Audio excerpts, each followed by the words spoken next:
تھوڑے سے مزے کے لیے کبھی گناہ نہ کرنا، مزہ ختم ہو جائے گا، گناہ تمہارے ساتھ چلے گا، تمہارے ساتھ چلے گا۔ مزہ تو کتنی دیر، گناہ کا مزہ کتنی دیر چلے گا؟ وہ ختم ہو جائے گا، پھر گناہ چلے گا، تمہیں کہاں تک چلے گا؟ قبر میں تمہارے ساتھ جائے گا، حشر میں تمہارے ساتھ کھڑا ہوگا، جہنم میں چھوڑ کے آئے گا وہ مزہ۔ میں نے کہا دوسری بات بتاؤ؟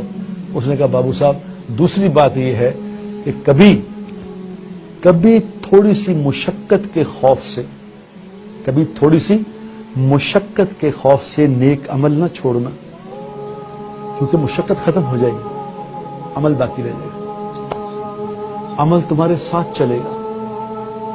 رات کو کبھی اٹھنے کو دل نہ چاہے، نماز پہ تہجد پڑھنے کو دل نہ چاہے، تو یہ یاد کر لینا یہ مشقت ختم ہو جانی ہے، لیکن یہ عمل ساتھ چلے گا، قبر میں ساتھ کھڑا ہوگا، حشر میں ساتھ کھڑا ہوگا، جنت میں چھوڑ کے آئے گا۔